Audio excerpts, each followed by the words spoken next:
Hi, my name is Anthony. I'm here from Liberty University to speak to you about my research project. I'm standing on the site of the meeting house of the Society of Friends.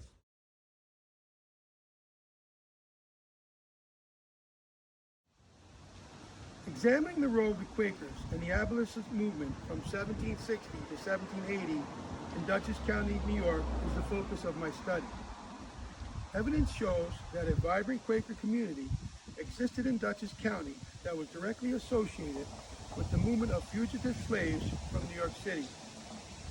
These escaped slaves continued on to Massachusetts, Vermont, and Canada. A brief history of Dutchess County reported about 2,000 slaves living in the county in the late 18th century.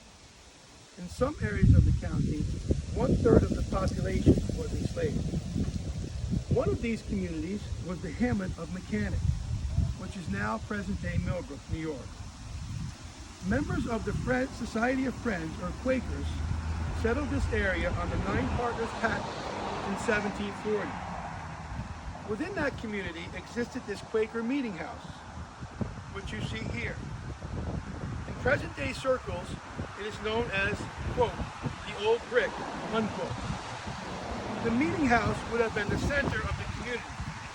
In a literary piece entitled Nine Partners Boarding School, 1796 to 1863, by Esther L.S. McGonigal, describes the old brick meeting house in an excellent state of preservation. As you can see, it is still well preserved 100 years after McGonigal wrote her article. She describes the quarterly monthly meeting gatherings as well attended. The horse sheds that would have adjoined the meeting house were inadequate to hold the teams of visiting horses. McGonigal reported that the Friends were numerous in Dutchess County area, coming from New England and elsewhere during the period between 1724 and 1750. In 1778, the original log meeting house built on this site burned.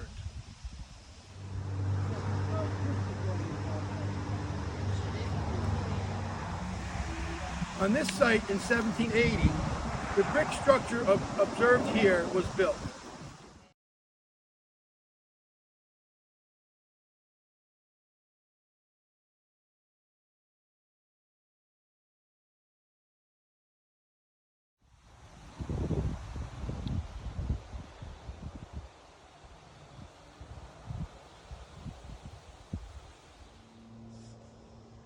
This particular spot would have been the center of Quakerly activity. Located nearby would have been a general store, a blacksmith shop, granary, tavern, and early homes. The majestic Catskill Mountains are in clear view of this most superb hilltop setting. Visiting this site, one can envision the thriving Quaker hamlet of Mechanic. Located next door to the meeting house was the Nine Partners Boarding School, the most important school of abolitionist thought in the country. The building in which the school was held had an interesting story behind it. In 1760, Samuel Mabbitt owned a store and an inn at this site. Not far from here, Samuel Mabbitt would have a hamlet named after him, Mabbittsville. As his business grew, he enlarged the building. The building contained a store, an inn, and a dwelling. Mabbitt made his fortune from this building.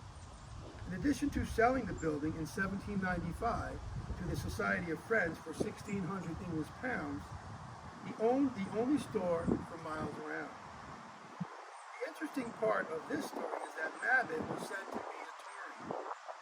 In the house and building he built, there was said to be a trapdoor that he could use if the patriots came knocking. It was also believed that the basement of the building was large enough to fit a team of horses and a wagon for his escape. Years later, after Mabbitt had sold the building and it became the Nine Partners Boarding School, it was used as a station stop for the Underground Railroad. One may guess that the secret passageway and the escape mechanism Mabbitt had in place had been used to secretly move slaves on the Underground Underground Railroad. In the autumn of 1796, the Nine Partners Boarding School opened. It was one of the first co-educational schools. The school had a profound impact on students who would shape the entire abolitionist movement. They included the likes of Lucretia Mott and the father of Susan B. Anthony, Daniel Anthony. Other notable pupils of the school were Jacob Willits. He would become the school's headmaster. Willett personally shelters fugitives from his home just down the road from the school, as did several of his Quaker neighbors. Dutchess County, located within the Hudson Valley in upstate New York, was one of the main arteries of the Underground Railroad. Underground Railroad conductors ferried slaves between the Quaker communities. The main land route was clearly known. A letter written by Ronald Robinson, a close friend of another well-known abolitionist, Isaac T. Hopper, described the route he followed in Columbia and Dutchess counties in the course of a trip to New York City. His stops included meetings at the Nine Partners, Pleasant Valley, Poughkeepsie, and Crum Elbow near present-day Hyde Park, New York, which is also located in Dutchess County. On an interesting side note, there is a remarkable archaeological project underway near the old Crum Elbow Meeting House. What has become known as the Guinea Settlement was a black hamlet of free blacks protected by the Quaker Crum Elbow meeting. Archaeologist and professor Chris Linder of Bard College and Susan Hinkle of the Dutchess County Historical Association have identified by name 3 fugitive slaves who lived within the community. The intimate connections between the Quakers and the free blacks in Dutchess County is a prime example of the Quaker commitment to the abolition of slavery. The Quakers became leaders in the fight to end slavery. The Quakers' response to slavery was deeply rooted in their faith. Protestant Christianity of the Quakers and their belief that each had a connection to the inner light of God shaped the Quakers into an abolitionist force. Carrie Bryken and Jeffrey Plank, editors of Quakers and Abolition, have compiled a series of essays that provide detailed information to support the idea that the Quakers were a noticeable force in the abolitionist movement. The Quaker abolitionist movement came only after a bitter dispute among the Quakers themselves. As early as the 1760s, Quakers who owned slaves were submitting to the pressure by other Quakers to free their slaves. As Bryken and Plank point out, the Quakers were leaders in the abolitionist movement of the 18th century only after holding slaves themselves. Enslaved men and women made their unhappiness clear. The Quaker slaveholders began to free their slaves only after pleas from other Quakers. As you can see, this conversation was evident in Dutchess County in the late 1700s. The Quakers and their abolitionist communities in Dutchess County linked their Christian beliefs to a powerful effort to help slaves escape to freedom and foster the overall commitment to end slavery.